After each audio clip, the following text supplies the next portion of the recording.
Welcome to the PI Podcast, Political Insights for the Palaging Inis. I'm your host, Matt, and with me is my co-host, political scientist, Beam Lord, and search history revisionist, Forge. More of search history deleter. Ako rin naman. Ano ba? Mga sinasearch ko kasi Napoleon pics. Or state funerals. Sexy. Those were one of the times that I weirded out people. I like watching state funerals. Anyway, PI nyo, PI nating lahat, board here at your service. Yes, and this is a special episode. You know, we just came from the Machiavelli episode, and now we're taking a break from our understanding ideology to move on to politics and history, especially right now in this national elections. History is a target and also a tool for politicians, especially right now. They're talking about, of course, the history of martial law, especially with one of the candidates. The leading candidate is Bongbong Marcos, who is benefiting from so-called fake news. So now, equally, historians and history buffs and everyone who is against him is actually using history to combat fake news. But of course, for some reason, it's not working. So, is there something wrong with the way we use history? Has the way we talk about history been damaged? And you and I are not historians, but we do have a lot. We have read a lot about history. You use history in our discipline. But Borge, what do you think about our discourse on history? Before we give our next guest a chance to help us out in this topic. No, regarding the Understanding Ideology series, and again, do check out our earlier episodes. You would have more. I don't think this episode is a complete, break from the Understanding Ideology series, because political history is to an extent essential in the formation of ideologies. So it's part and parcel of the, providing an explanation to what is happening and paving the way for a future. So consider this episode as part of the Understanding Ideology series, albeit not a direct part, but something to flesh out the historical dimension of it. But regarding political science and history, again, in relation to our previous episode on Machiavelli is of course political historian. History is essential in one of our subdisciplines, one of our core subdisciplines, which is comparative politics. And even political theory as well. So history of ideas would also be a part of political theory. So, history is, intertwined with politics, with political science, to be more specific, especially with political philosophy. But regarding its relationship with political philosophy, it's according to Leo Strauss in his work regarding to CDDs and political theory, political history.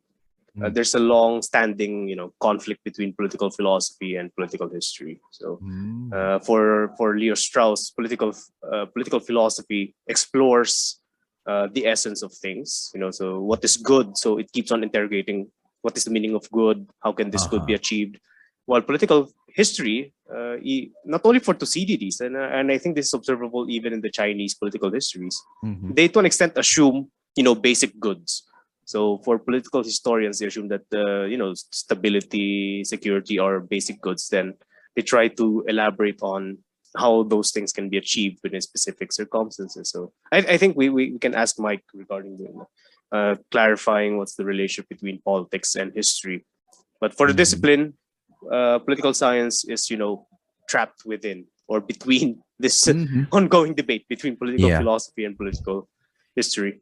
In fact, before in De La Salle University, the course used to be history and political science. In fact, my own uncle actually took it and claiming he was a double major, parang history and political science, double major yan. Pero parang they're so closely tied with one another. Even the greatest figures of political scientists have dabbled in history. So, and so especially right now, which people are using to talk about history a lot. Let's try and, in a way, demystify and clarify, what is the relationship between them. Maybe point out what is perhaps out of joint and put it back in their proper place, So maybe we can discuss that today. But of course, we're welcoming an old guest, and welcome back. Malapit na maging suki, di ba? Konti na lang makakaroon siya ng planner, di ba? So, of course, you remember him from the Toxic Filipino Culture episode. He is, of course, a teacher at Saints Co Manila, teaching, of course, social science courses. Part of course, Project Saysay, history Facebook group, like creating content in historical content in social media, and now has been in the middle of a lot of historical discussions in social media. So please welcome Mike Tabuyan. Welcome back, Mike. Woo! Welcome back. Welcome back, Matt and Board. So thank you very much for inviting me again. So magtitiwala ulit sa akin na mag-discuss ng mga bagay-bagay in your podcast. So magandang gabi rin po sa mga makikinig po ngayon. Nasa mga panig po kayo ng mundo. So Mike, you have a lot of like gigs right now. So maybe you can tell us about that and how you're discussing history, especially with things like voters' education and today's issues regarding history. Ito so far, yun, medyo napapadami-dami yung mga talks speaking engagement, especially on voter ed, no? Yung isa sa school, sa Scomelec, Scomelec, no? So we have voter education series for our high school students. Kasi some of them, especially the senior high, are voters too. So ako na yung nag-volunteer na mag-discuss ng history of elections para din makatipid yung board namin actually. Kasi joint project yan ng tatlong organizations na sa INSCO. One of them is the Kamalayan, which I moderate as advisor. So then nasundan yon ng iba pa. Yung isa sa FE Cavite, role of history in politics. Medyo malayo ng onte sa history, though na-invite din ako sa Bicol Debate Forum last time. Role of elections in democracy. And then, mga susunod na mga talks ko. So, siguro yun yung kasi yung susunod ko na yet to be released may PubMat. More on talagang pure history talaga. Then isa pang voter ed ko, no? Upcoming siya next week in a high school also in Manila. Oh, wow. Ako yung magki-keynote daw for the role of youth in election. So it so happened kasi na their youth cohort is my classmate in comparative politics, yung Polsci 270, almost 5 years ago. Oh, wow. So hinatak niya uli ako doon. Kasi na-invite niya ako before COVID na mag-panel. So second time around ko rin doon sa Kale. Yeah. So sa tingin mo ba ay bakit ganito? Daming mga events na ganyan ang topic, no? At anong sinasabi mo sa mga gigs na ito? Ayun, siguro kaya madami kasi lalo talamak din kasi yung disinformation sa social media, especially in history. Yung claims ng Talyano Gold, for example, or halimbawa, yung claims ng walang nakulong, walang na-torture ng patas militar, 'di ba? Yung mga ganung mga bagay na tutuusin, those are contemporary histories doon na fresh pa sa utak ng mga tao na maybe alam ng mga tao na nangyayari yun, pero somewhere out there parang may denialism na nangyayari.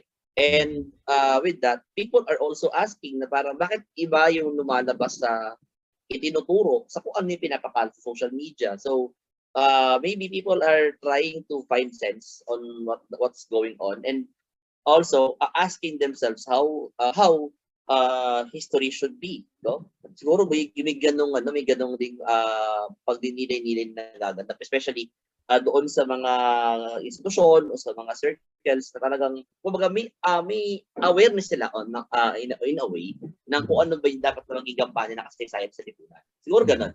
No?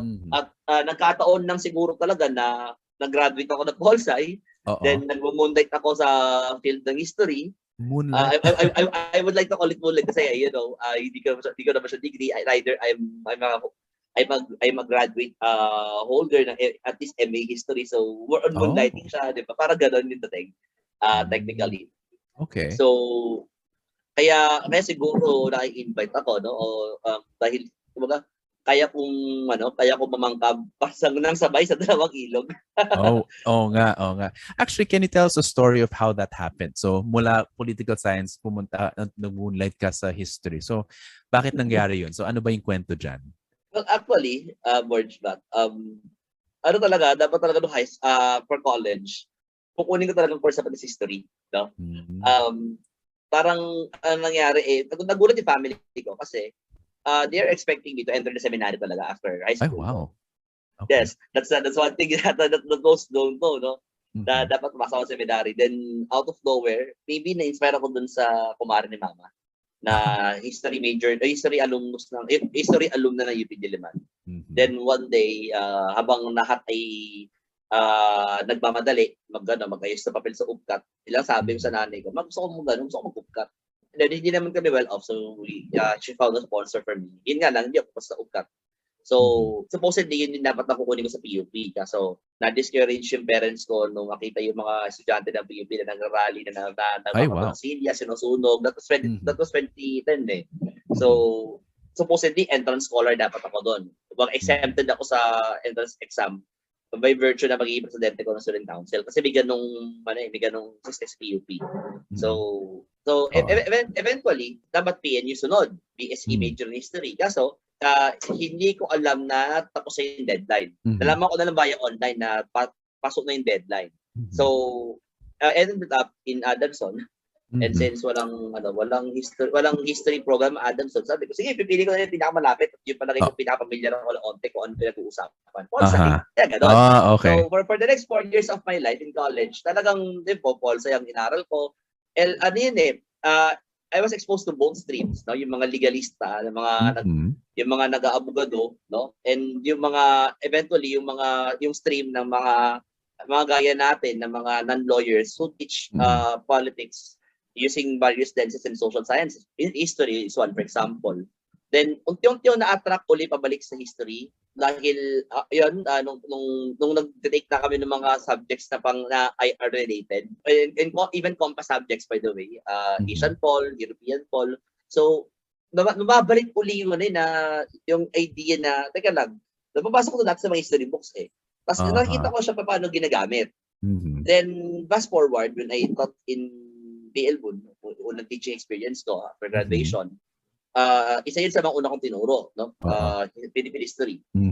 Aside from Polgom, which tinuturo ko din. Tapos, one friend of mine, si Oswald Santos, technically kababata ko yun Nagapasig siya, kapitbahay ng tiyahin ko, nakakalaro ko dati. Bumuo sila ng page ng ilang mga kapwa niya fans ng General Luna. Na talagang focus is more on history. And that's when Project Binta was born. At the time na tinayin Project Binta, existing na rin si Project Saysay. Pero at the time, mere spectator lang ng Project Saysay. Then, sometime in 2017, nag-decide sina Oswald sa si Kuya Ian to merge, no? So, naging part ng Project Saysay ang Project Binta. So, matagal ding hiatus ang Project Binta, almost 1 year din. Nag-resume kami April 12, April 13. Basta mga mid-April in way back 2020. Nung nag-pandemya na. So, di-resume namin on this day. And ito, starting yesterday, balik Tagalog kami due to insistent public demand. So, kakadaw-daw ko sa Project Binta, Project Saysay, as director for research. Wow. So kaya abigat na trabaho ko. So doon ako unti-unting siguro nagkaroon ng exposure sa history. Even though kahit in the words of Sir Shao, more on public historian yung datingan. Wow. Kasi hindi kami gaya ng mga solid academics na talagang more on journals. Ang kausap namin, tao, social media, talks, ganun yung more on yung ginagawa namin kasi Kasi after all, ang aim naman ng 2 pages sa history, di popularize history. Kaya nga na aming mismong aming parang Ambeth Ocampo, motto, we find examples in history. So yun, pinanindigan namin yun, na may saysay sa kasaysayan. Kaya talagang active kami in social media presence. And then, nagkataon din naman na siguro nung nag-MA Fields when I took MA in Philippine Studies na. So, may isang paper ako na nakafocus sa local history. And nagbabalik na ako sa ilang mga seminars na local history na na-attend ko sa PUP, sa UP. So, ginamit ko siya for that paper. And siguro na-trigger interest din towards history. And I found myself na lang nung kasagsagan ng ECQ na partner ng Museo ng Muntinlupa. Kasi Wow. parang ang nangyari, mayroon silang pagmat posting na kinorek ko. Tapos, nagka-interest sila bigla na parang they asked to set a meeting with me. So, in short, ayun, dun na-invite na rin ako sa mga online talks nila. Tapos may mga pasundot ng guestings no, sa ilang mga programs din nila. So, ganun yung naging engagement ko na rin. Then, recently, ito, nabigyan pa ako ng lifetime membership sa Philippine Historical Association. So, wow, lifetime? Yes. Nabigyan? As in, di ka nag-apply, nagbigyan? Paano ba? Parang gano'n. No? Oh, wow, Ang hirap yan eh. Ang hirap ikwento ng buong context. No? Okay. Nevertheless, Sige. ayun, I'm really flattered when it happened. Nagulat na lang ako na meron kasi akong project na umalali ako sa kanila. No? So parang nagulat na lang ako na biglang pagdating ng may dumating na package from them. Sabi ko, wala na ako, hindi naman ako umorder ng kung ano man dun sa nagpa-deliver. Ayun, isa PHA official. Pagbukas ko nung laman, yung certificate of lifetime membership. Wait lang. Then ayun, from that, nahilan na rin ako pa unti-unti sa mga activities ng PHA. Wow, okay. So at first, parang it was, how you say, history found its way to you, no? Even though you took political science. So, but I just want to go back, no? How it looks like history was your first love, and eventually, kung para sa'yo, di ba? So, yan. Nahanap ka ng history. But I do want to know, when did you know that you wanted history? You know, so what? Yeah. Grade school pa lang actually. Kasi nung grade school kasi ako, nagko-compete ako ng mga history quiz school. Naalala ko, hindi nagiging mayabang ang sometime in grade 5, I was in grade 5 then. Talagang sa klase ko, kinakain ko yung buong klase namin sa pag-hekasi class namin. Kasi imagine, grade 5 ako, baka libro ko, Teodoro Agoncillo, di ba? Ganun kataas yung ko. It happens din, ang nanay ko, teacher ng aralipan-lipunan. Part-time instructor pa sa college. So we have talagang, we have really an arsenal of books. So, eventually, ayun, ako yung pinanlaban ng school namin for a division of Muntinlupa wide na history quiz among public schools. Then nagulat na lang sila lahat na I won that, no? Pero it left them a mark, no? And even until today, yung mga nakalaban ko doon, na mga naging online acquaintances ko, talagang tandaan nila paano ko sila kinain lahat. Kasi when the final question ended, nagtali na, ang lamang ko sa second place is almost 30 points. Wow. Narinig na lang sa difficult round. Kasi ang number 1 yung kaysa isang mali ko pa, hindi ko pa nakumpleto yung sagot. Naubos ako sa time. Sulat, ang haba ng Greater East Asia Co-Prosperity Sphere. Kung hindi, kung mabilis-bilis yung pagsulat ko doon, may tatama ko pa yung mapaperfect yung round. Yes. Sisihin mo mga hapon. Ganun ka, talking about swagger. Then grade 6, ayun, kakalaban ko na rin yung mga private school sa Muntinlupa. Nanalo na naman ako. Tapos, first year high school ako, yung high school division ng Youth Month Quiz B na yon, yung quiz B ng Depoong Muntinlupa, both public and private about history. No?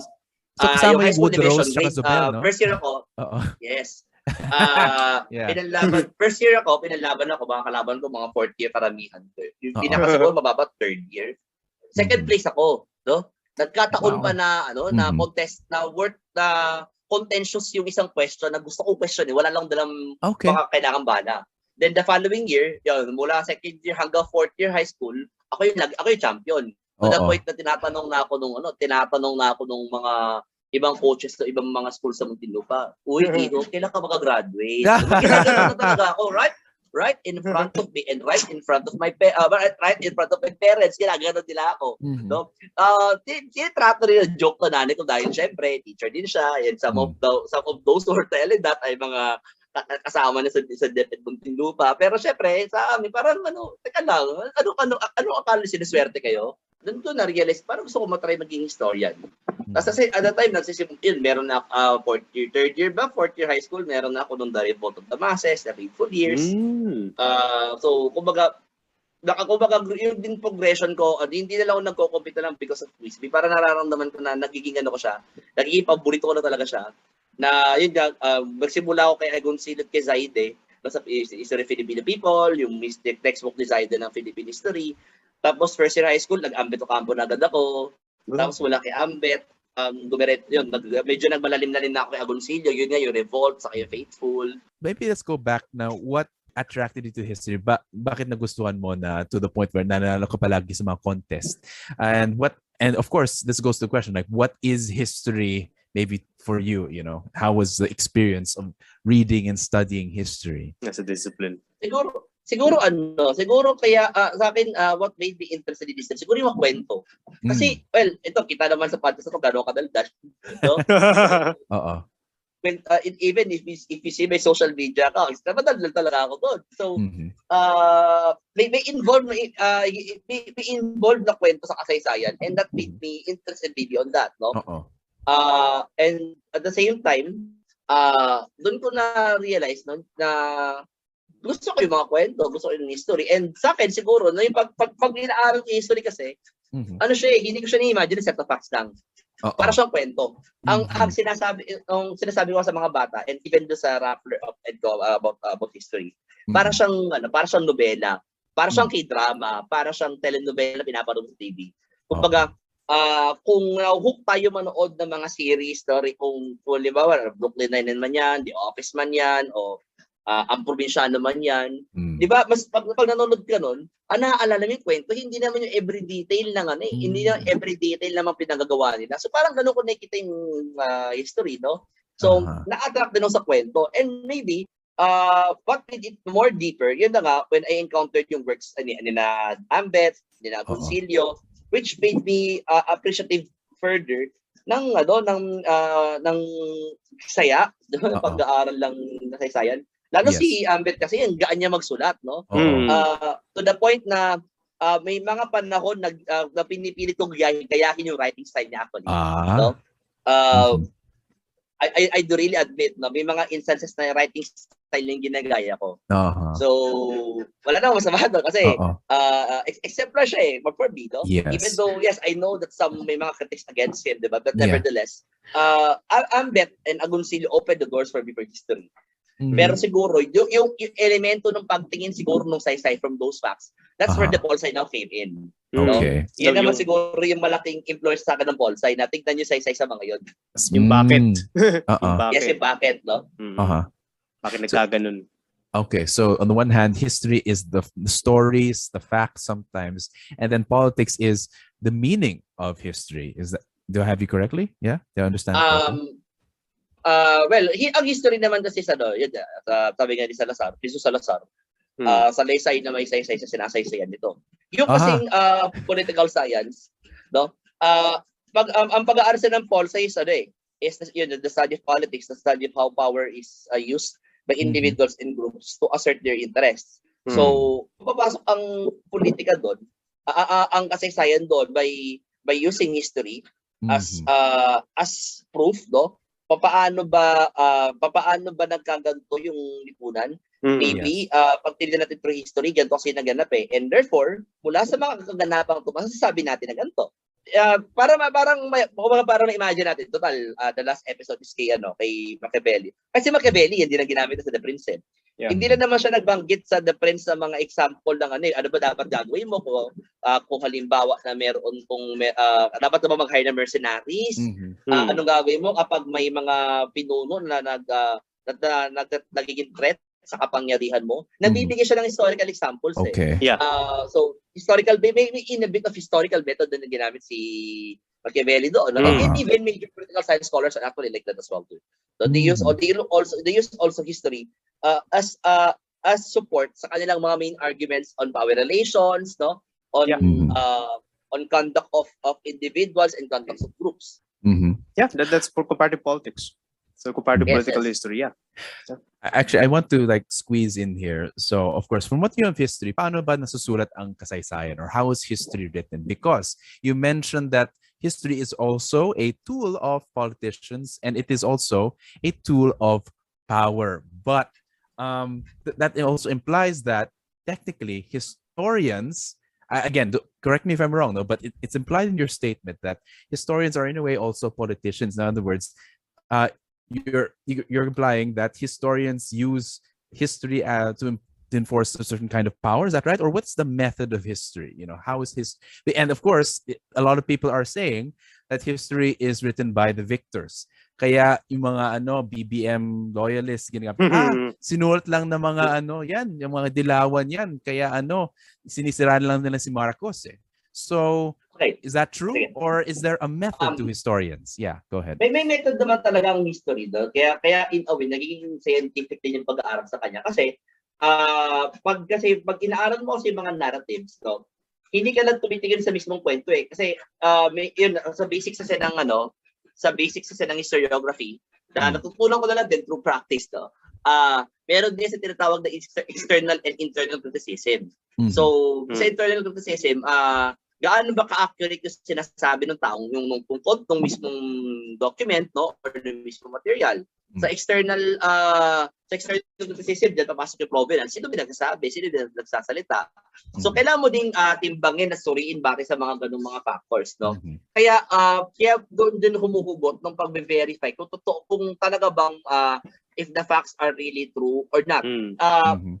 Pero yung kasing essence, yung kasing interpretation nun, yun na nagbabago through time. Kasi maaari kasing may mga bagong mga pananaw, na may mga bagong pagtingin on the previous events na mas nakikita for the present. Kaya ako di yun naniniwala, on that basis, kaya hindi yun naniniwala that history is written by the victors. It's a big fat lie. Why? Kasi maaaring maaaring ngayon, tama yung sinasabi ng quote-unquote na victors na yan, but darating ang araw na mag-iiba ang bola at yung pananaw ng lipunan, and they will be so as as oppressors, and yung narrative ng mga oppressor magiging ang magiging main narrative.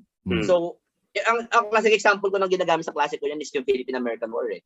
Kasi pag tinignan mo yung Philippine-American War sa mga early Philippine history books, especially during the American period, talagang malaki yung denial sa kanya, di ba? Malaki yung invalidation na ginagawa sa kanya. Pero since 50s yan, through Agoncillo, you have as well Renato Constantino who published the Philippine revolutionary records na tawagin ngayon, nagkaroon ngayon ng paradigm shift on how do we look on Aguinaldo in the Malolos Republic, di ba? Nakikita sila as a legitimate government. Okay. And the Americans are not saviors of democracy, but rather they are oppressors. Really imperial conquerors. Oppressors sila. So nagbabago talaga yun. Nagbabago talaga. Kasi even Agoncillo admits that that every generation has its own history. So, kada generasyon, may kanya-kanyang pagtingin sa kasaysayan, may kanya-kanyang interpretasyon sa kasaysayan. And apart from that perspective, influential din dyan kung may mga bagong datos papasok. So ngayon ba, tayo? Tanong ko lang. So ngayon, are we in a position to create a history for our generation? Actually, yan yung sinasabi din ni Sir Jojo Abinales doon sa Society in the Philippines na may gano'n siyang implication kasi na one motivation din ng pagsulat pag tinignan mo. Kasi nung time na sinulat ni Sir Jojo yung Secret Society, at the time, patay na si Agoncillo, patay na si Saide. 20 years before it was written. Yet, yung mga libro nila, ginagamit pa din. So, parang sinasabi ni Abin, kaya ang taguri sa Secret Society is the Philippine history book of the modern generation. Kasi, technically parang minana na state and society yung level of stature ng history of the Filipino people, parang ganon. So doon mo makikita yung paano yung pagsusulat ng every generation. And I think today may pagko-contest on how do we see history. Lalo kasi yung mga contestable portions niya is yung mga panahon yung mga participante, yung mga major figures, buhay pa din. Today, si Zelda, for example. Sina Enrile, buhay pa din, di ba? Alive and kicking to the point of him being taunted as immortal. Oh my God. Di ba Living mga buhay history. doon? Sina Gringo Honasan, they are still alive, no? Mm. At yung ibang mga partisipante ng EDSA, ibang mga partisipante ng mga underground movements ng martial law, yung mga mga aparato ng estado ng panahon ng batas militar, they're all still alive and kicking. Kaya meron pa din nagaganap na contestations. Kaya doon din mo makikita yung dahilan why Agoncillo suggests that whenever we write history, dapat masusulat tayo detached from the event. So bigyan natin ng mga gap, at least mga 20 years. I think sa kanya 20 to 50 years yung gap para mas makikita mo na mas malinaw na wala na yung kung nawala yung parang cloud of war na, wala ni sectoral conflicts and everything. Kasi seems to be established already. Na-realize ko din yan sa EDSA 2. No? Kasi nung dati malaki ang acclamation for EDSA 2. Ngayon pag titignan mo, parang kinakahiya yung EDSA 2 kasi the way on how society what happened to Philippine society after EDSA 2. Parang nakakahiya, no? Mas nakakahiya pa compared to EDSA 1. Parang ganun yung And maybe someday, yung EDSA 3, baka iba na rin yung baka hindi na siya titignan na sa rebellious character na masa, pero but rather a valid expression of social of social views ng mga nasa baba. Teka lang, I think I want to pin down this thing here. You just really generously explained. So in other words, it started in the colonial history was a colonial process. In other words, it was written for us by our colonizers, and eventually these local historians tried to reclaim history and write it for ourselves. So clearly history writing is also a political act and trying to reclaim the story of our people, so to people like Agoncillo, Constantino, Zaide, Abinales, etc. But again, you also mentioned the issue of it being distance, you need to have some level of objectivity. So maybe I want to include this question now. So how can history be, for instance, unbiased despite it being a political act, especially when you need to reclaim it? Because some even like lalo na si Ambeth Ocampo has been attacked because people think he is actually biased against, say, the Marcoses. But how do you make sure that these accusations are solid and try to remain objective as a writer of history? Yan, ako naniniwala kasi sa sinabi ni Agoncillo na there's social thing as objective historian Talagang even yung ipipiliin mong i-specialize is also a bias as well.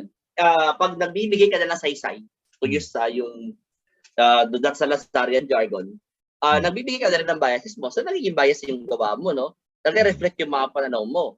Now, paano siya na-tone down? Sa akin kasi, na-tone down siya. Lalo kapag halimbawa, pag kino-consider mo din yung perspectives galing dun sa kabilang side, no? Pero at the end of the day, pipili ka pa rin ng palagay mo kung ano yung mas valid, ano yung mas makatarungan, no? Yung pala yung palagay mong mas tama, no? Ang view, no? Kaya doon din siya nagiging fair. Or for example, no? Halimbawa na lang sa pagsusulat ng mga pag-aaral sa batas militar. So, magiging fair kung talagang malinaw sa dokumento, for example, na ganun talaga nangyari, ganun talaga. Kailangan natin panindigan na yun talaga yung nangyari no? At hindi mapapasinungalingan yan because of the concrete documents, no? Or mayorya ng narrative ganito yung sinasabi. So kaya pag ako nagsusulat ng mga statuses, so sinasabi ko na maaaring ang sinasabi ng ilan na ganito, pero kung tinignan natin may ganito din nangyayari, may bigyan may ganun shift, no? Actually I find this hard quite, no? Paano ko in my writing style, paano ko nagagawang maging unbiased yung discussion nun. Siguro sa akin kasi humuhugot muna ako dun sa kabilang dimension bago ko basagin, no? Bago ko i-rebut. Ang curious ako, meron na bang nagsulat? Kasi again, meron tayong martial law histories, yung atrocities during Marcos's time. Meron na bang nagsulat ng any piece ukol sa mga, mga taong nakakakita ng mga na-salvage o yung reaction sa mga tao when they hear a news na may napapatay, may naiiwan sa kalsada. Kasi as you said, kailangan multiple dimensions eh. So it's not only about yung mga nabiktima, pero yung mga nanood din. Kasi yun ang namamayagpag sa palagay ko, yun ang namamayagpag ngayon, yung perspective ng mga spectators. Kasi they can easily dismiss na, kakaunti lang naman napatay kasi kwento ng lola niya, wala, yun, nakita sa na salvage. Meron na bang history ng mga spectators nung panahon ng martial law? Meron naman yan. Actually, yun, parang yun yung mas prevalent, ano. And meron yan, panigurado ako, pero hindi pa na-publish, no. And may iba ngayon palang ginagawa, for instance, no, yung classmate ko sa MA, ang topic ng kanyang thesis kasi is, no, yung counter narratives na 1974 Battle of Colo. No? Okay. I think it was presented sa PPSE conference nung panahon ng ECQ. Na-present yan eh, no? That guy is my classmate, by the way. So, talagang matuntun yung pag-interview niya, no? Tinaga niya tawagan, actually. Yes. So, touch ang ginawa niya. Kasi, na-champo ka na ECQ eh. And that guy has already finished with his MA. Kaka-defense lang niya last month. So yun long overdue yung mga ganyang history of counter narratives eh. Kasi kung nagawa yan dati, bet ko kung nagawa yan dati alongside, narratives of EDSA, kung nagawa yan dati, sigurado hindi wala ganito tayong kalaki ang problema. hindi susulpot yung mga conspiracy theories na ano eh. Kasi ang dagdag ko lang regarding sa issue ng validity, siguro dagdag na problema. So hindi lang siguro sa pagtitimbang to kasi from a political psychological perspective, dito na papasok yung issue ng authority.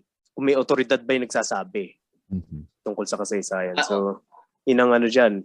It's a sigurong obstacle yan. Paano mako-combat ng mga actual disciplined historians, yung mga conspiracy theories na marami, pinagkakatiwalaan ng marami. Oo. At hindi lang yun, kasi even yung mga nasa sektor ng akademya, sila din mismo sila din na may mga reputable credentials. Sila rin mismo nagre-reinforce sa mga ganung kwento kasi. No? Alat names na lang, baka mamaya malipelo ako, wala akong pag libel case, lalo kung 2 billion yung yan. Sorry. May example ng 2 billion, sorry. Kasi tabi po. Hindi na mababanggit ang mga pangalan. Pero yun, no? May mga historiador na na ganun eh. Na they are reinforcing, no? Yes. That state-sponsored narrative ng Marcosian narrative. And malungkot lang din kasi syempre, may PhD, may mga postdoctoral fellowships pa, siguro published ng mga yet ganun, 'di ba? Yun sometimes I find it frustrating maybe in this profession, no? Parang shucks Lord, no? Parang what the hell's sometimes I ask myself, what the hell's wrong with them, no? Pero I just want to highlight this. No, clearly there are narratives and counter narratives and multiple voices talking about history. And sometimes it's problematic when there's only one voice or one narrative. Clearly at one point, the Marcosian narrative was dominant at that time, like what you said. But right now, nung napalit yung dominant narrative from the EDSA narrative, parang nawawala na yung multivocality. Yung, di ba parang dapat yung ibang panig, siguro yung mga tao na nakaton na pro-Marcos, but di nilang pwede maging counter-narrative nila, di ba? Nung panahon ng EDSA, di ba? Kaya sinabi ni Borge dati nung episode 2, may mga counter movements against EDSA, di ba? Supporting Marcos in the same way that Estrada was supported in EDSA 3. So I want maybe, how can you reconcile this? Yeah, counter-rallies ng EDSA 2. Yes. Yes. So what was your reaction to that? I mean, was it too, you think it has been too univocal with the EDSA narrative, or what? Like, what do you think about this? Siguro, one part of it would be univocal. No? Isa yun, siguro. And one factor din maybe is, sa akin lang naman siguro to, at parte tuloy siguro sa Rappler, paano ba tinatalakay sa mga classroom yung contemporary history natin? No? Kasi, ito kakalabas lang nung study ng FE Public Policy Center nina Doc Paris Diokno, na kapag tinignan mo yung part na yun, either hindi siya dinidiscuss or hindi may discussion sa kanya. And alam naman natin that most of us are exposed to history because we learned that in school. So kung kung doon pa lang, ayoko mag-gamitin ng term na mali-mali yung pagtuturo. So talagang talagang magbumukang monolithic, magbumukang quote-unquote bias yung kwento.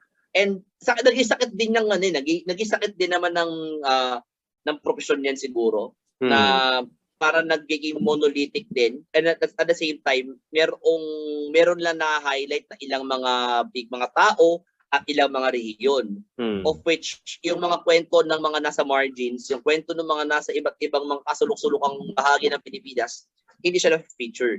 And yun yung rason din of why we do Project Benta, na hindi lang Katagalugan, hindi lang Luzon yung pinifeature. Kung may kwento nangyari sa Mindanao, or may mga personages sa Daga Visayas, ini-feature natin. So far, may feature na kami na Daga Cagayan, meron namin feature ng local history ng Zamboanga, ng local history ng Cagayan de Oro, ng Surigao, Davao. Marami pa na mabuo yung mapa ng Pilipinas actually. At least every region, may feature na kami every day doon sa aming sa Project Benta. Yes.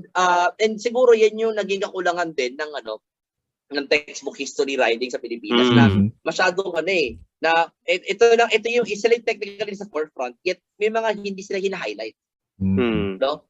Na mga kwento na dapat ma-highlight din. Itidagdag din natin kasi na in the post-ed sa period kasi, siguro I'm dwelling on my experience na yung ibang mga libro kasi ng DepEd sa public school, yung mga tipong mga outdated na ng past 10-15 years, pinapagamit pa din, Masakit pang aminin. Kasi ako, grade 5 ako, nakagamit kami ng libro na 1983 or 1985 publication. That was, anong taon yun nung ginamit yun? 2004, di ba? So, ganun ka-outdated. Bitch by Gallimaw talaga. And not to mention yung ibang mga history book na nag-exist sa market, lalo yung mga 70s na mga textbook, na kitang-kita mo talagang may chilling effect yung diktatorya kasi yung paraan ng pag-feature nila, iba talaga. Pero tanong ko lang, since merong narratives, counter-narratives na kailangang usisain, paano ba dapat ituro yung multiplicity ng narratives? Kasi natural sa tao ng mga tiyang utak pag maraming posibleng kwento na naghahanap talaga ng isang kwento lang eh. So, paano mo dapat ituro yung mga multiple narratives? Bago tinuturo, gusto ko lang tanungin mga historians, how do they handle debates like this first? And then, how do you reflect that in the teaching process? Yeah. Given na may multiple narratives na conflicting, contradictory and such. May nag-aaway naman ng historians, di ba? Kasi akala ng mga tao na parang, isa lang yung kwento. Pero hindi, di ba? Hindi lang akala. Gusto nila isa lang ang kwento. Yun ang mas malala. I think that's one thing that I want to press. Na hindi sa akala nila isa lang kwento lang. Ang natural sa tao na gusto nila isa lang. Yes, actually. Yun ang masakit May mga nangyayaring debate, yes, certainly. I know some. I would not narrate this in public here. Okay? Mamaya, awagin ako ng both sides. Naghirap magsalita. Pero yung substance, wag naman yung personalities, no? Wag na iti-chismis. Pero what are the substance of the debates, no? What do we debate about? Yeah, what are the historians debate about? So far man nakikita ko, talagang yung sa method ng pag-a-analyze, yung talagang talagang critic. Pero minsan nag-go beyond doon, talagang personalan talaga. Literal bardagulan, no? Yes, email wars, Facebook wars, God, no? Kaya I always tell my senior high students, who says that academic life is boring? My God, no? Kung alam nila kung paano mag-away ang mga academic ko, magugulat para hindi kami mag-aral. So, the debates, yun, the methods, on how do we analyze Marshall, how do we view it, yung mga ganun, siguro mga ganun, yung mga ilan sa mga debate, even may debate din, sino ba yung dapat sisihin, no, sa lahat ng nagyaring ito, no? Some blame the education system, some blame the disinformation architecture na meron tayo ngayon, no? So madaming tinuturo, pero dahilan. Pero siguro ako, no, sa klase, whenever I teach that, ganun din ako, I introduce all voices as much as possible. Okay. So may mga kanya-kanya silang espasyo. Halimbawa, no, nung nag-tackle kami ng martial law episode, para martial law special discussion ko sa klase ko, senior high. So, of course, pinaliwanag ko din kung saan nagagaling ni Jose Marcos no, when he declared martial law. Mhm. And explaining na yung communist threat, explaining yung mga sinabi niya nung when he declared when he binaba niya 1081. Pero titignan mo din ano yung sinasabi niya sa likod ng camera. So that's where the Marcos diaries will come now. The point of me even showing the class copies nung martial law nung mga Marcos diaries and marami sila. So, the most notable of which is yung entry niya after the Battle of Mendiola yata. Na talagang kita mo na talaga doon na talagang if you really read it closely, makikita mo talagang as early as 1970 talagang meron na siya intention to declare martial law. And talagang kita mo on his own words and syempre pirma na yun and that's right that Hanso Clause is na talagang intention niyang gamitin talaga yung gamitin ng constitutional convention para i-perpetuate sarili in power. Siya naman nagsabi noon no? Ayun niya, sabi, parang ito nga sabi ni Ambeth no, pangungunahan ko ba yung tatay yung may nag-question sa kanya ba't siya negative behavior, sabi nga ni Ambeth hindi naman ako yung nagsulat ng diary, si Marcos yung tatay mismo nagsulat, so kasalanan ko ba na yun ang sinulat niya I'm just quoting what the father had said. So ganun yung parang atake ko na di sinasabi niya, pero pag tinignan mo on one end conflicting siya, so paano siya ngayon titignan?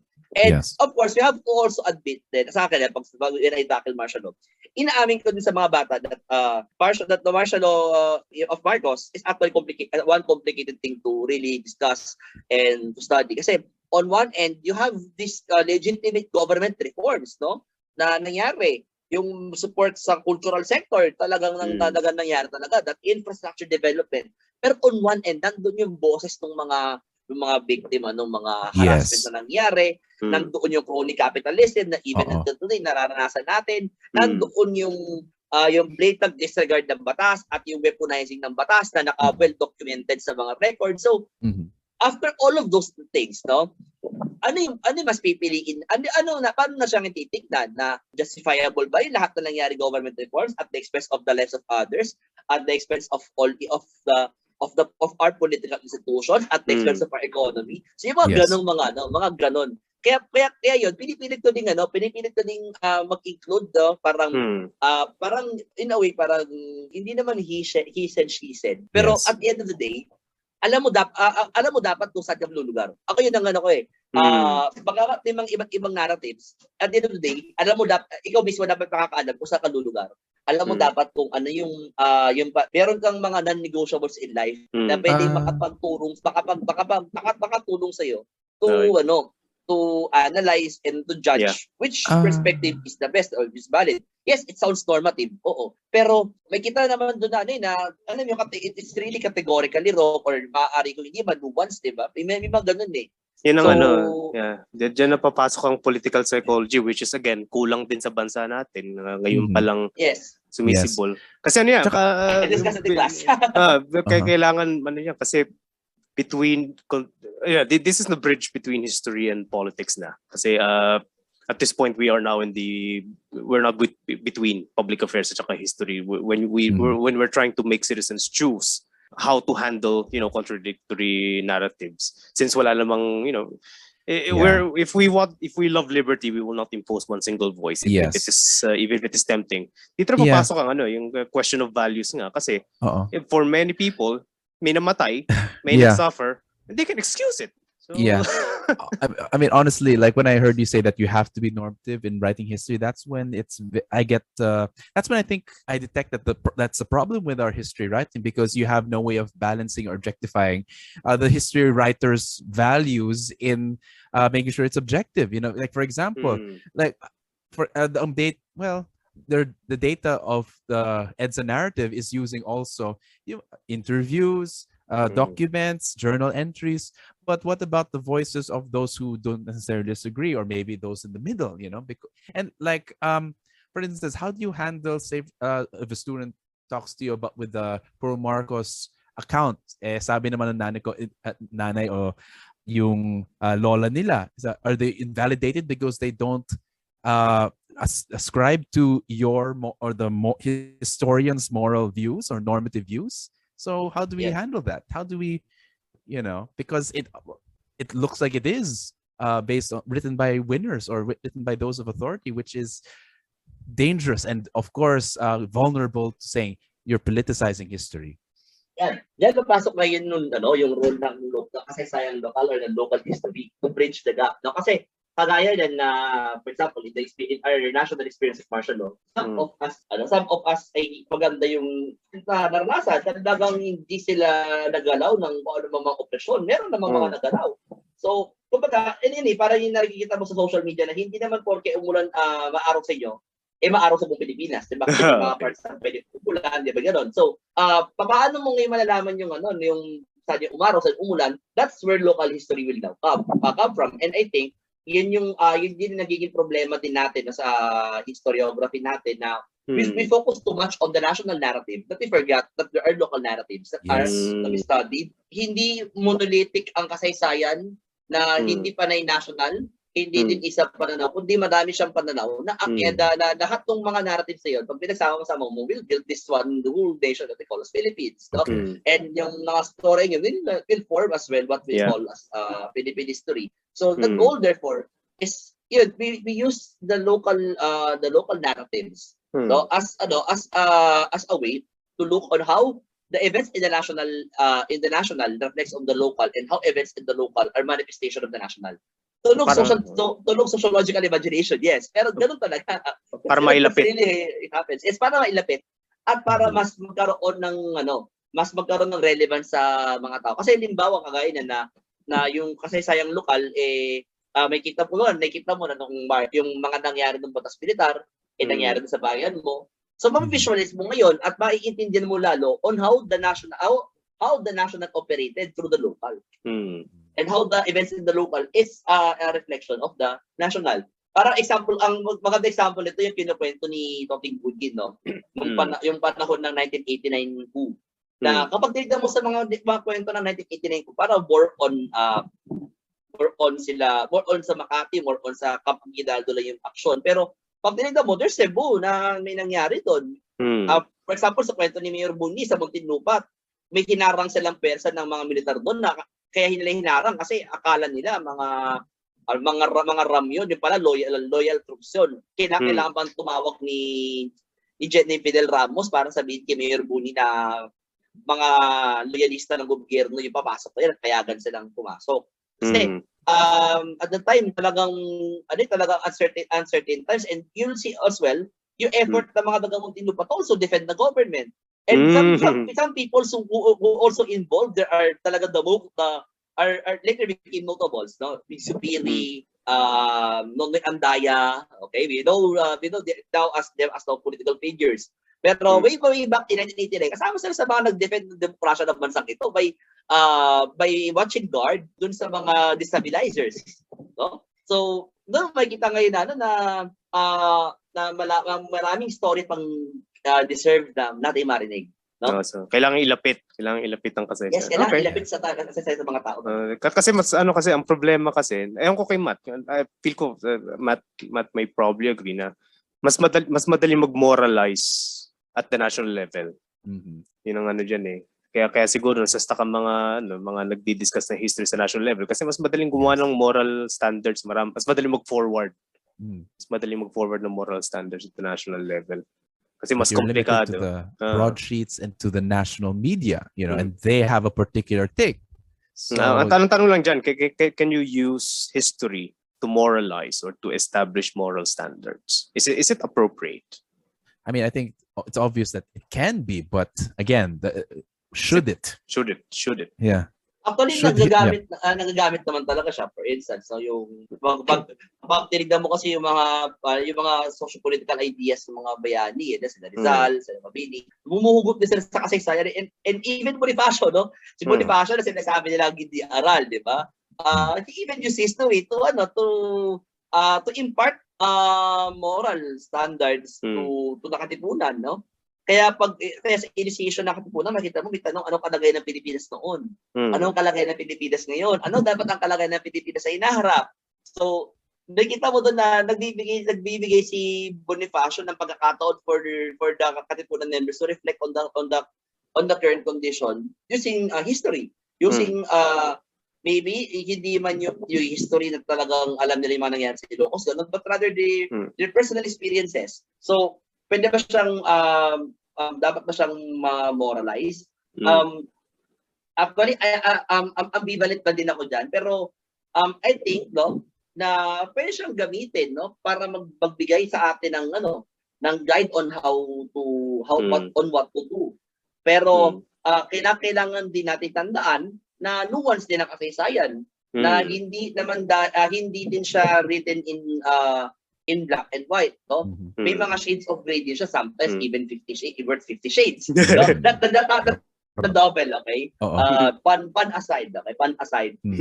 Talagang nuance siya. Kailangan mo din tignan at i-consider yung dahilan ng mga taong doing these things before really judging them totally. No? So, I can feel your ambivalence. Kasi pag sinimulan mo, pwedeng gawin ng ibang kampo, ibang naratibo naman ang gagamitin nila.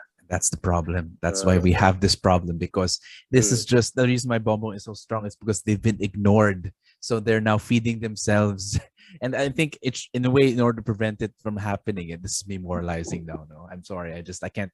Hindi ko nakakaya. Pero I mean, I think if ever we gave them like a seat at the table in negotiating the country's history, we wouldn't have this kind of problem. If they had their voice heard in some way, kind of mixed in, then yeah, because that's the problem. It's like they think apocrypha is news because it's hidden. Okay? It's vulnerable to conspiracy theory.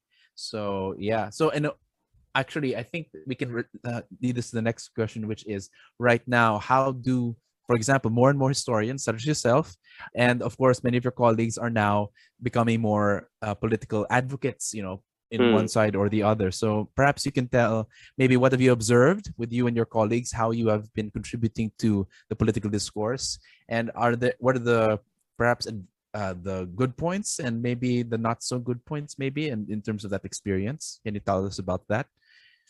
So far, meron na nakikitang leanings ng most ng mga historiador na pinapalo ko sa social media, and I leave the lang for the general public to ascertain it. Ayoko magsabi, ayoko mag-name drop, okay? Siguro napapansin ko, most of the historians ay humuhugot mula sa paglaban towards this information. Maybe kasi dahil syempre part of the craft is to really have access to documents pertaining to martial law, and talagang masuksip pag-aaral talaga, ranging from the various PDs ni Marcos, By the way, the Dr. JB Tigno gave a talk on us about that 5 years ago sa UP, and talagang maganda yung talk niya on the Marcos presidential decree. Sinapansin niya yung mga napansin yung trend. Anyway, going back, so on one end, meron ding mga certain factions among historians na ginagamit din nila yung history to pursue other narratives, na contrary dun sa majoritarian perspective. Okay? Yun na nga yung mga historiador na nagre-reinforce ng mga naratibo ni Marcos, and yung iba hindi halata, kasi syempre naitatago din through intellectual sophistication, pero yung iba kasi evident, amoy na amoy. Kahit sabihin mo itago mo siya sa mga pananaw na seemingly hindi ginagamit for that perspective, pero ang tawag dyan sa popular parlance yung mga Duterte, if you use the term, okay?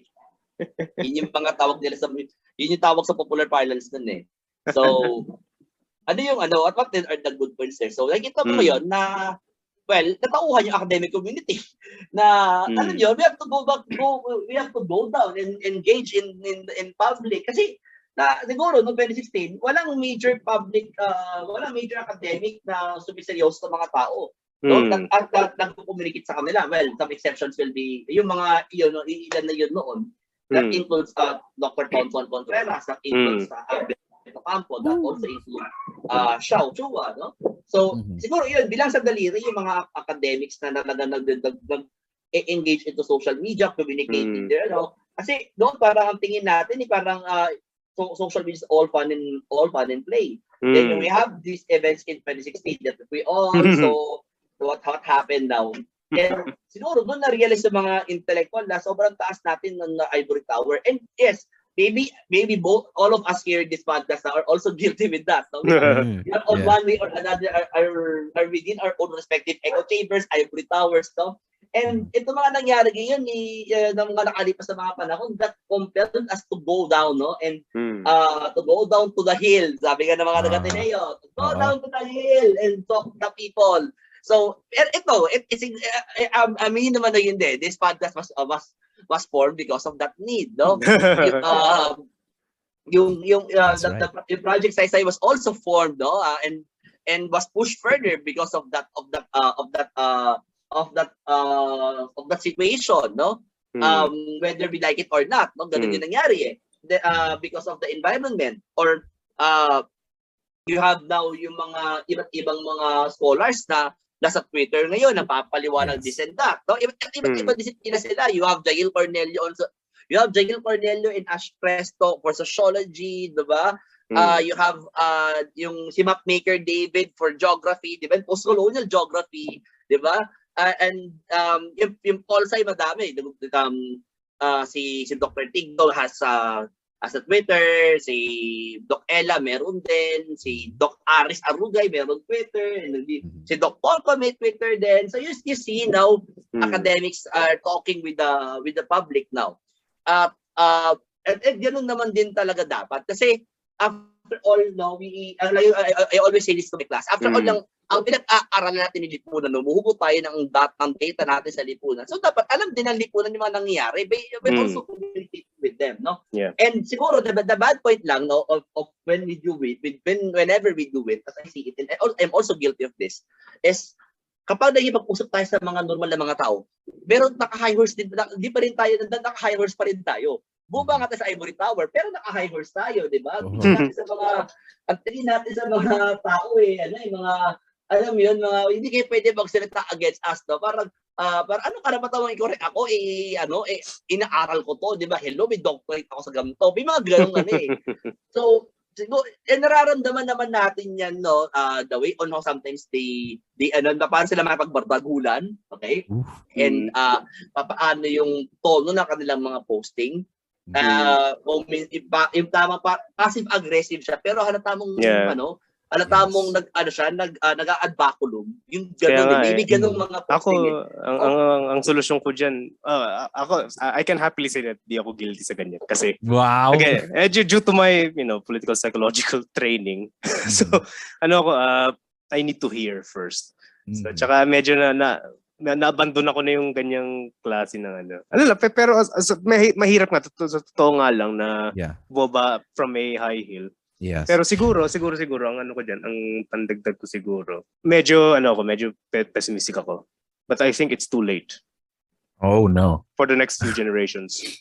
But this should be a practice now, I believe, for future academics na to be to go down, to popularize and to employ popular means. But I think regarding podcast din sila. but regarding educating, or at least I don't want to use the word educating, but in conversing with the public and trying to convince the public of something else, I think it would be too late for the next. We should have done this decades ago. We should have developed a history that is more inclusive with other counter narratives decades ago. We should have developed political psychology decades ago. Yes. So I think it's too late for now. For the next two generations. Actually, hindi lang naman din sa history and Polsci yan, Kasi sakto tayo, nandun tayo sa Babin City. Even lahat naman ng social sciences sa Pilipinas, ganoon Talagang alam yun na after EDSA, we went back on our classrooms, in our conferences, talking about society within our own ears only. And hindi natin kinakausap yung mga tao. No? Parang nakapapansin ko nga nung una, yan, sila Sir Shock, parang pinagtatawanan sila. Kasi alam yun na hindi ka naman napapublish Wala ka namang international journal publications. So, ba't kami makikinig sa'yo? Parang ganun yung sinasabi ng mga kapwa academic na kakapwa natin sa field, di ba? Yet they now realizing that that consequences of not conversing with the public. Ayun, kung ano-ano ito rin paniniwalaan din ng mga tao, di ba?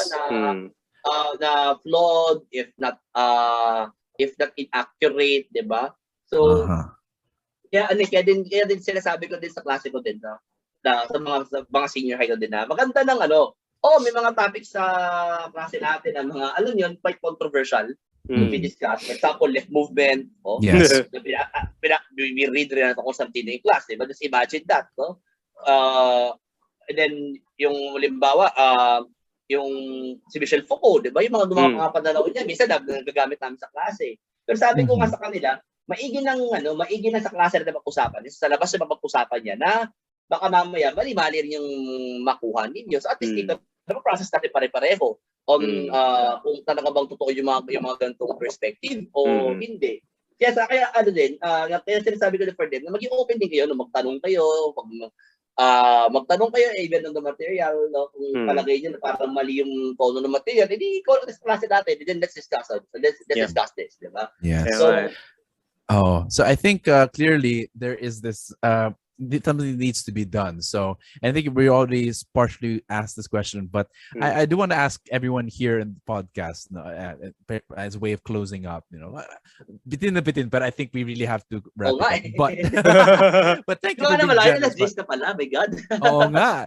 But now this one is the important question. So since sabi ni Borge na parang siguro it's too late for this generation. But we're all teachers here. We're all educators, though. How should we teach history in the same way that it should be, perhaps like what Borge said, inclusive and includes counter narratives. So maybe it's a new way of teaching history rather than just having like one version or like a univocal history, So, Sir Mike, what do you think? Siguro number one, we have to recognize that there are multiple voices in this, that there are multiple voices and multiple discourses in society. Na pwede mong bigyan ng bigyan ng konsiderasyon whenever you are discussing. Pero ayun nga, as I always say, despite giving them siguro ample space, 'di ba, para din magkaroon sila para magkaroon ng recognition of the narrative. Hindi naman ibig sabihin na binigyan mo ng espasyo, kakampihan mo sila. Kasi alam mo din dapat sa sarili mo kung ano yung mga mali at tama na dapat ginagawa, no? And with that as well, we have also to recognize na hindi lamang ang kasaysayan ay maraming version, no? Or maraming kwento. Pero nuance din siya. Na may mga ilang mga pangyayari sa kasaysayan na blurred line talaga, no? Ranging from collaboration ng World War II, di ba? Na yung iba ang inisis nila because merong threat sa families nila, or yung kagaya ng mga top honchos, sina Lawrence, sina Recto, they are telling na they were ordered by Quezon to and pag gano'n na siguro na blurred, no, yung border, titignan din natin na ano ba yung ginagawa nila when no one is watching. Laurel even said that na huhusgahan tayo hindi sa ating mga sinabi, kundi sa ating mga ginawa. Ano ba yung ginawa nila in public when no one is watching? So I think yun yung maganda. Kung may available na, di yung magandang din distinction, no? So that also calls us to also re-exam to find more, no? And be mindful na kailangan din nating alagaan yung mga pinanggagalingan ng ating mga sources, no? So yes. that includes as well yung archival system, yung mga libraries natin, no? Yes. Na sila yung repositories ng mga pinanggagalingan ng ating mga pag-aaral, both in Polsci, both in history. And they deserve to be na maalagaan. Sa US, for example, every president has his own set of his own presidential library. JFK presidential library. Even si Nixon, there's a really presidential library that we can use it to study Nixon, whether good or bad. Wala yun yung mga dokumento galing sa White House . Ano magagawa ng pamilya niya, di ba? Yes. even Watergate, wala sila nagawa doon eh. Pagkakamali talaga ni Dick Nixon eh. So, yes. dapat gano'n. Siguro ako, I envision to be like that. And the third one, no, for us, na nasa field na ito, let's make knowledge accessible. Let's make knowledge understandable to the people. Absolutely. Yes, this podcast is one part of it. Pero kagaya nga siguro sa Rappler, meron pang iba dyan eh, na may mga kailangan pang ibang aspekto. For example, yung archives and records, let's make it open and accessible to everyone. Kasi may mga institutions, ang gaganda ng naman ng archives, pero ilan lang yung nakakita and you have to go to that office para na ma-access sila. Ngayon, digitization era na. And sadly, we in the Philippines are lagging behind digitization. Yes. Mas madali pa nga makakuha ng Filipiniana materials abroad kaysa sa Pilipinas. That's so true. Masakit bang aminin, pero that's true. Ilan lang yung mga institusyon sa Pilipinas. Well, to be fair with them, no, madali mag-download for ng archives. No? The digital archives. UST is one. No? I'm thank you sa UST Benevolence Library. Ang ganda ng laman ng kanilang ano. Pero alam na aware naman din sila na hindi pa lahat yun. So sana, let's pray na marami pang ma-release. Yung madami silang tinatago pa sa kasulok-sulukan nila na deserve na mapag-aralan ng ano. Mapag-aralan, deserve ma-digitize. Kasi pag nag-research ako ng mga materials, sometimes, pupunta ko ng NARA, pupunta ko ng the University of Southern California, UMich. Pagkita ko, yung ibang mga libro na di ko makita sa Pilipinas, nakikita ko doon eh. Disappointing. And dahil sa mga ganyang gatekeeping nangyari, kaya may Sci-Hub, kaya may LiveGen, ayaw man ng establishment ng gano'n, tayo din yung gumagawa ng dahilan, bakit nagkakaroon ng mga ganung mga sorry, nagiging diretso na ako ba? Maybe may mga kapatay academics na mga senior to us na makakarinig, pero kailangan lang marinig itong mga bagay na to. Ganun talaga yan. And siguro, let's make history yan, to use Agoncillo's word, and even Ambeth's Ayala mo si yung lecture. Let's make history and Polsci alive to the minds of our learners. Yes. Kailangan hindi let's go out na dun sa tinuturo yung yung Polgo, for example, na panay article na constitution. I always tell my students, hindi na may mga abogado para pagkabasaduhin ko niyan. Wala sa akin, maintindihan ng gobyerno kasi makabasad niyo yung section ng constitution. Aanim yung kabisado mo yung constitution, kung hindi mo naman naiintindihan para sa yan, paano ginagamit sa gobyerno, hindi wala din. So gano'n din kasaysayan, aanim mo yung mga facts, hindi mo naman naiintindihan yung saysay na sa buhay mo, hindi wala din. And makukuha lang natin yung saysay na yun sa politika, yung saysay na yun sa ating kasaysayan, kung alam natin din tayo mga teachers na maging enticing, maging interesting sa kanila. And that includes telling stories, making it relevant to them, maybe using their language, no? Memes. Memes, no? That's effective way as well, no? Yes. Discussing things may humor, no? Minsan dark pa nga di ba? Very edgy. So, siguro ilan dyan. Ang haba ng listahan na pwede ibigay, pero siguro yun yung pwede ko na munang maibigay for the meantime, no? Sige. Salamat, Mike. Salamat. And I think that yung last advice ni Mike regarding making it, making our disciplines alive and making it, enticing, or at least triggering the interest of our students. John Dewey already argued for that when he argued for education. Na kailangan nga, we need to appeal to the interests of our students instead of us imposing what we know on them.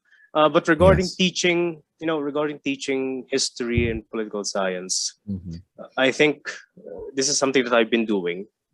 And na-practice ko to siya, especially with my classes on Machiavellian, when we're discussing Marcos.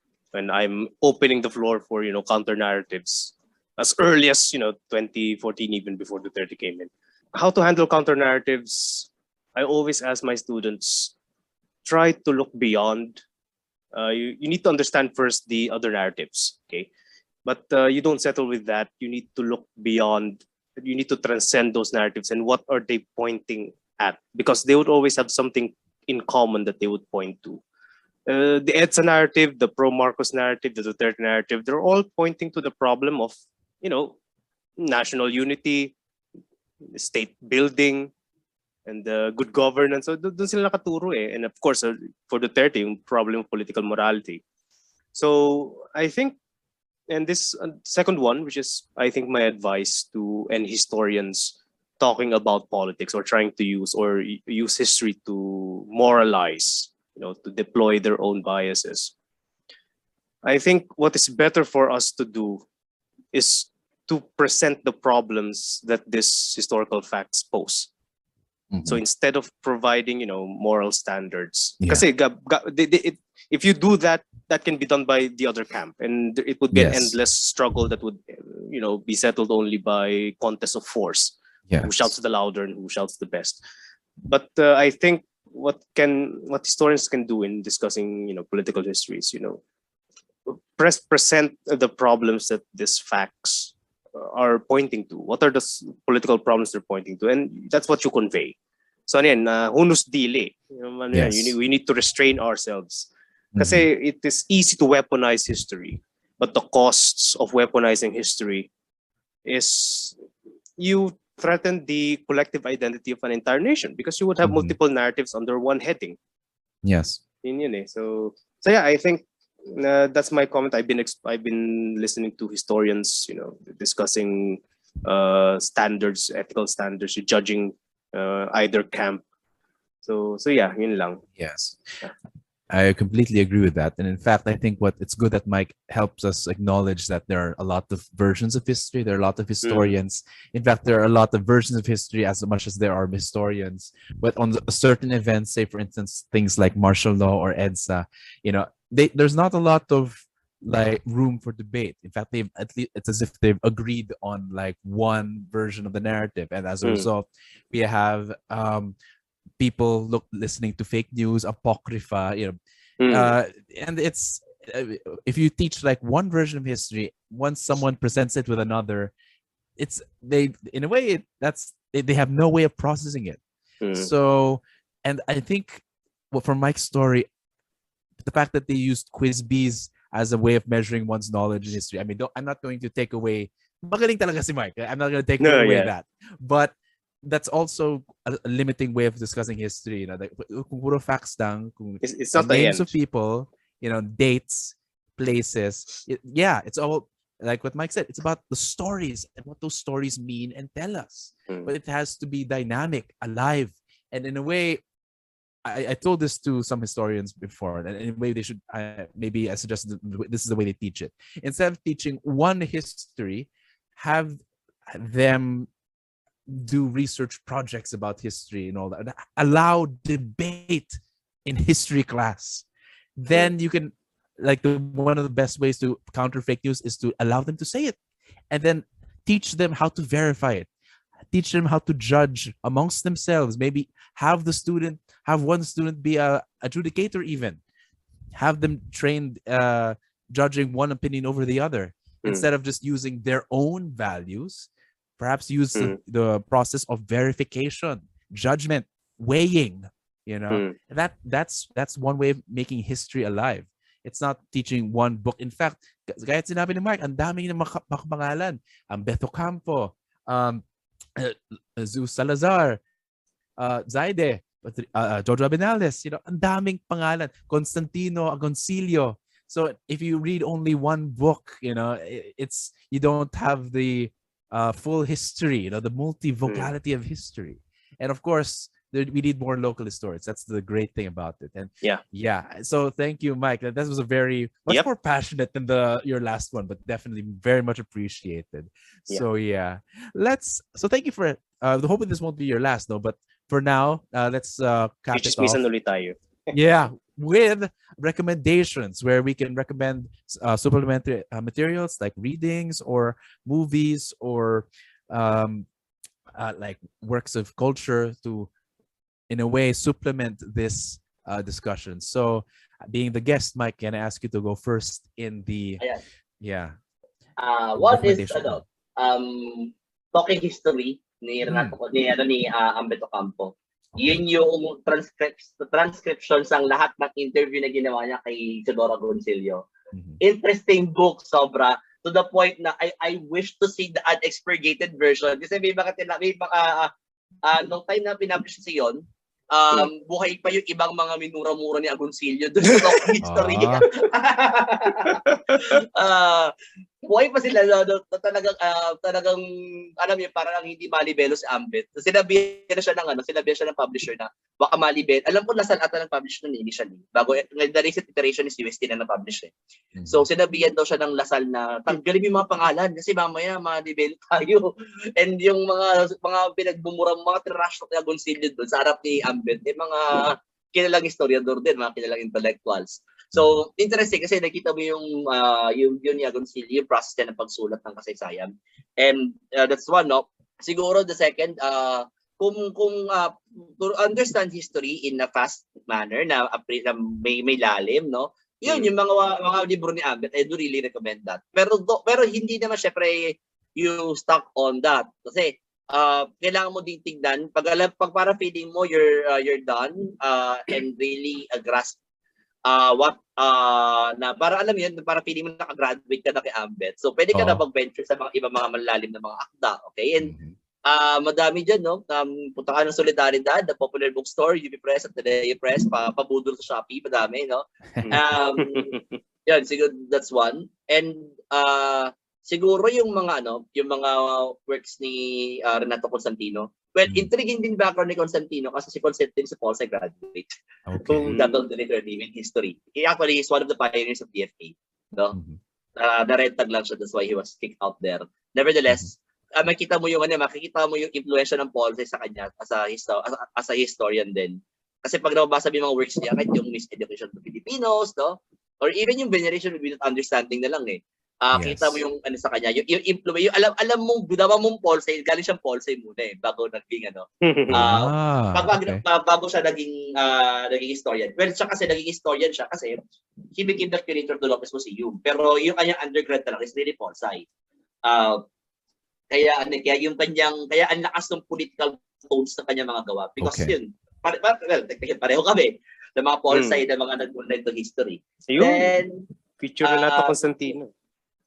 Yes. To expand as well yung mind din. Huwag tayo mastak sa within our discipline. So basa din ng ibang mga areas. So siguro that includes yan yung mga works ni Ran David, no?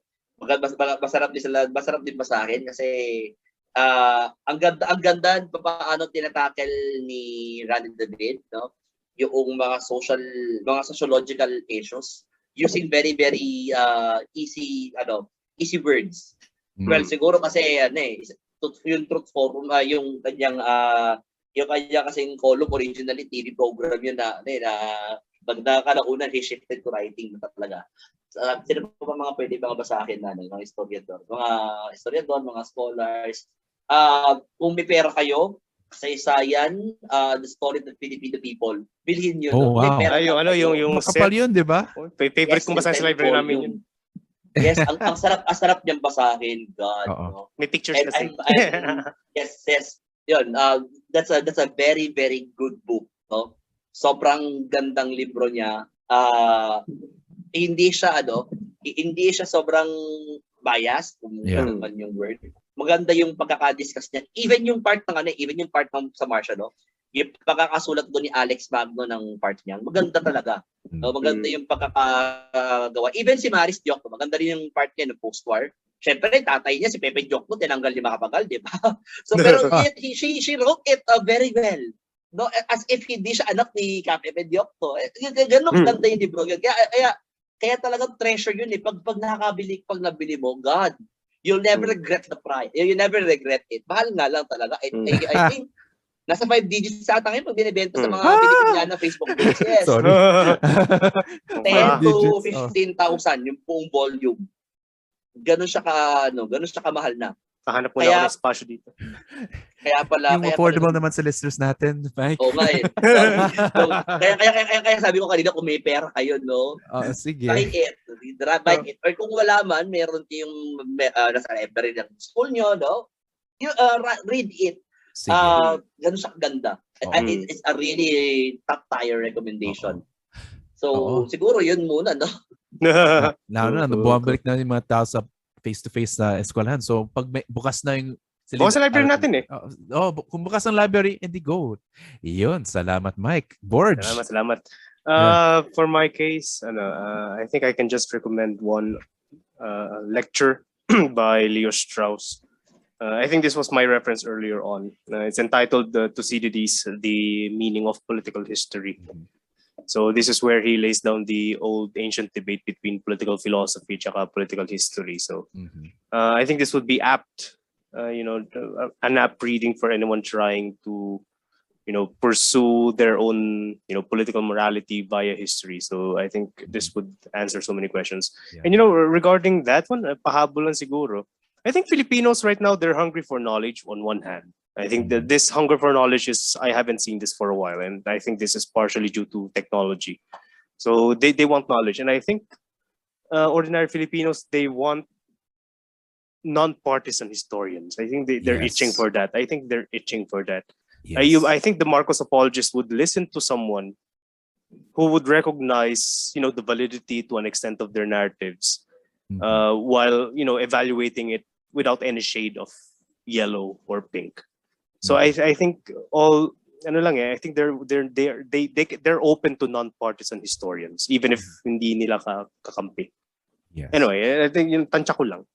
Take note, mali din yung mga historical revisionists, yung pro-Marcos na historian, ha? Mali din yun. Dapat walang Yeah, kaya mali rin, pero it's important to have values but not partisan lines or partisan affiliations. As long as makita nilang hindi partisan, I think they would be open to someone who is like that. Yes. And I think yun yung sakit na parang gusto kong sana i-address, And I think one thing that one source that I would like to recommend is part of the Walter Benjamin's Illuminations. He has a specific chapter called Thesis on Philosophy of History, and he has certain quotables, like parang tweets in a way. They're quite short, but I'll read some of them. The first one is: the true picture of past flits by. The past can be seized only as an image which flashes up at the instant when it can be recognized and is never seen again.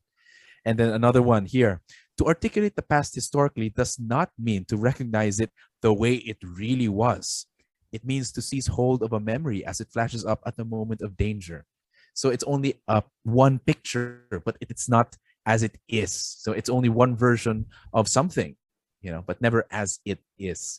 And I think a lot of partisan historians are saying, eto yung nangyari. Pero hindi naman eh. Parang you can contest it with other accounts of the same event. Parang it's not complete. Yeah, it's not complete. It's not that it's false. It's not that it's not that it's it's a lie, but it is incomplete. So there's a difference between a lie and incomplete.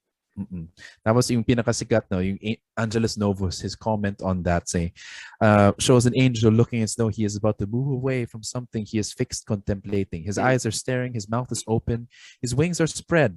This is how one pictures the angel of history. His face is turned towards the past, where we perceive a chain of events. He sees one single catastrophe which keeps piling wreckage upon wreckage and hurls him in front of his feet. The angel would like to awaken the dead and make whole what has been smashed, but a storm is blowing from paradise. It has caught its wings with such violence that an angel can no longer close them. In other words, as much as he wants to stay and look at the past, the wind blows and he can't do anything about it. It's called progress. So that's one of the things, the most important ideas. And I suggest, you reflect on that with Walter Benjamin. Another one is called, isa bang Leostros din Stros yan tayo, diba? Is an essay called Social Science and Citizenship, I think. I'll correct that in the view. But apparently his saying here is that we're all social science teachers, but it should be subservient. The weird thing about that is it kind of balances out the other one. That, it says the same thing, that there's no such thing as like the history, quote unquote, but we should always continue to strive it. In fact, the exact quote is, social science must be a handmaiden of the civic art, not a general notion of the scientific method. It must look farther than the civic art, but it must look in the same direction as the civic art. In other words, it should help us become citizens. It's not this vague idea of like the scientific method, So that's one thing we should read. And the last recommendation is Ang Babae sa Septic Tank Part 3, which again talks about Eugene Domingo's character trying to create a film with her as Josephine Bracken, even though Josephine Bracken was, again, German, Caucasian, but she herself is not. And pinipilit niya maging Rizal si Tony Labrusca. So they're trying to make a version of history. But yun nga, there's a lot of problems and issues there. And it's funny, it's lighthearted, but it can be a bit preachy, but it's one good way of talking about history in the popular culture. So yeah. I think it's in I Want TV. So Mike, thank you again for coming over. Do you want to promote anything? Maybe talk to me about Project Saysay. Tungkol ba saan? Ano pa yung mga kung saan ka director, or maybe some talks that you're going to? Maybe you can invite people, the listeners.